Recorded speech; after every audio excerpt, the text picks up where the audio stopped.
Iraq versus Gilas, galit si Coach Tim kay Jamie Malonzo. Unang beses na nangyayari sa karir ni Justin Brownlee ito, tara kwentuhan. Sa wakas mga idol, nakalista na rin ng panalo ang Gilas Pilipinas sa FIBA Asia Cup with a 66-57 victory over Iraq. Technically, madali lang ang Iraq para sa atin, pero medyo nahirapan pa rin ang Gilas sa first half bago mag-breakaway sa second half. Lahat naman mga idol ng players ni Coach Tim ngayon nakapaglaro, puwera na lang kay Jamie Malonzo. Hanggang ngayon, di pa rin ito nakalaro sa FIBA Asia Cup.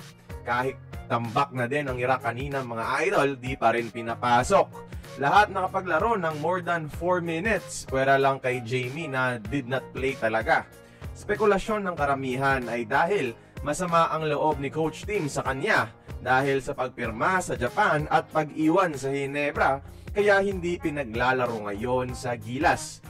Isa si Jamie sa mga best defender ng Gilas at isa rin sa mga best shooters natin kung swertehin. Yung athleticism niya, malaking tulong sa sistema ni Coach Tim Cone usually.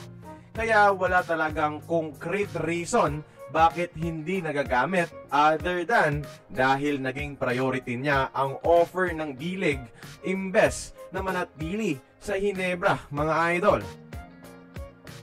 At sa laban nga pala ng Gilas at Iraq, may first time na nangyayari sa Gilas career nitong si Justin Brownlee.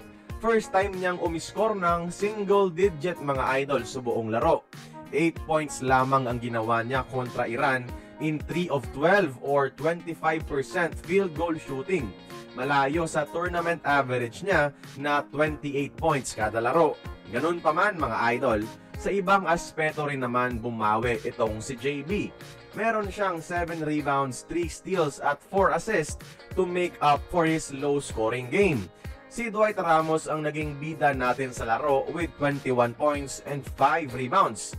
Mag-a-advance din tayo mga idol sa crossover game at kung manalo tayo doon kalaban ang number 2 seed ng Group C, pasok na tayo ng quarterfinals. So hopefully, magtuloy-tuloy na ang ratsada at panalo ng ating Gilas Pilipinas. At sana magamit na rin itong si Jamie Malonzo. Sana walang politics na involved sa pagbabangko sa kanya.